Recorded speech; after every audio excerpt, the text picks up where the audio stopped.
everybody, it's Andre from MomentumWingChun. In this video I'd like to briefly discuss with you guys the strengths and weaknesses in shapes. So on the previous video we talked about force, and it was all in context of force in relation to motion, and it was force equals mass multiplied by acceleration. This time around I would like to talk about strength in terms of structural shapes, so they're not actually moving. The first shape I'd like to talk about is the straight line. So that's the most basic shape we have, in this case a stick. The straight line is very strong if it is in perfect alignment. So in this case here I can, for argument's sake, put my whole body weight onto the stick and the stick can hold me, no worries at all, as long as it is straight. On the other hand, if I put the stick on its side and were to even just apply some of my body weight onto the stick now, I could snap it very easily. My 6-year-old son could snap this stick. So what this shows us is a shape can be extremely strong if in the right alignment. If not aligned, I mean even this stick here, it'll fall over by itself if I don't actually hold it up. So it's not strong laterally at all, only perfectly perpendicular in its alignment.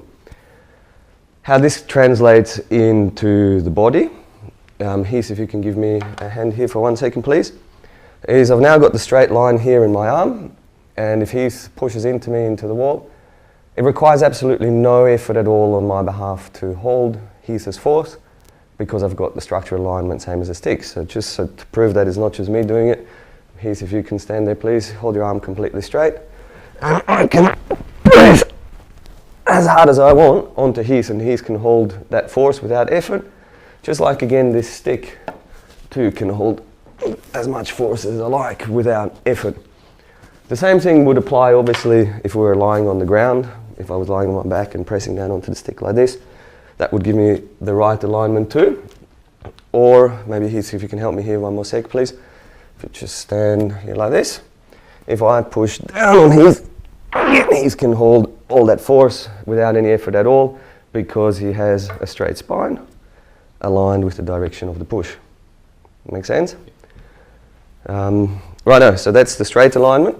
Now the interesting thing is with Wing Chun, okay, so if I stay relaxed and have a straight arm as he applies pressure, that can be redirected or absorbed into the spine, but it's not going to push me over, same as if I were tense like that. So the straight line, just another strong shape essentially that we can apply. The next shape I'd like to talk about is the triangle. So when we're standing in Wing Chun, we generally have this sort of triangular shape with maybe one hand offset. The reason we have this triangular shape is because the triangle is a very strong shape for penetrating a person's guard. Or same as if you wanted to push 2 objects apart.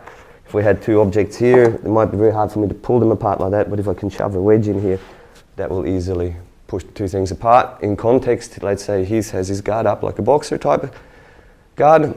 If I just hit around there, it's very difficult, but if I just have this triangular shape, it becomes very easy to find a way to penetrate the person's guard by just going down the center line and then letting their arms deflect off yours.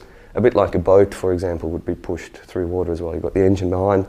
The triangular shape makes all the water slide off to either side. It's not like the boat is pushing water sideways like that. And the third shape I'd like to talk about is the circle. The circle essentially is just like a round straight line, so to speak. So it's got a straight line going down the center of it, perpendicular to the outside of the circle. So what that means is the circle is very strong again on a pulling and a pushing force, same as a stick is strong if we push or pull it apart. But the circle also is weak sideways, same as a stick is weak on its side. And so for this example, if Heath, you can just help me here. If we push at each other, the circle can take the force. If we both pull, the circle can take the force. But now if Heath holds the ring as hard as you can with 2 hands, don't let me move it, I can attack it with my pinky and still make that circle move, because it's very weak on a lateral force like that versus a perpendicular force like this. So how this translates into the body, Heath, if you can just stand here, put on your Wing Chun stance. and do a diasaur, so we keep our middle finger in line with the spine. This shoulder, relax the shoulder. So we're turning the shoulder upwards like that, and the elbow wants to go into the fingertips, and at this point, he can again sustain a great deal of force in this direction. Whereas if I attack him with my pinky from here, again, he can't stop the force. There's really no rocket science. My pinky doesn't have any chi in it or anything like that. It's just a party trick. And essentially what we're doing is, he had a straight spine, so he had a straight alignment into the ground. And then we just added the circle on top and then pushed straight into the circle, which means, again, it requires no muscle to take that force. But then when I attacked him with the pinky, I just pulled the circle down like that. So it shows us that we all have really strong sides naturally, and they require absolutely no muscle to be strong. But we also have like a babishly super weak side to ourselves. And when we're doing Wing Chun or fighting or anything like that, it's really just a game of trying to keep the other person on the outside of our strong side while trying to get to the inside of their weak side. Which makes Wing Chun so nice, because it just becomes a skill like skateboarding or surfing or anything like that. You don't need to be extra strong, you just need to be able to outbalance the other person. So in the context of contact, if he's, for example, trying to punch me here, right now this is his circle, so if he gets me there, that's his strong side. If I counter with a punch here, if I can intercept his punch like this, now I've got my strong side aligned with his center line, whereas by doing this I've deflected his strong side to go past me, and at the same time I'm now on his weak side. So as we go to hit each other, it's just me being more balanced, or being able to deflect the incoming force while keeping my strong side aimed at the opponent's center.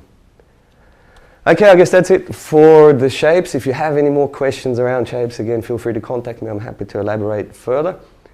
And next is going to be the power of frictionless motion. So we talked about strength in a static sense. The next video is going to be about how things move. Thank you, and we'll see you soon.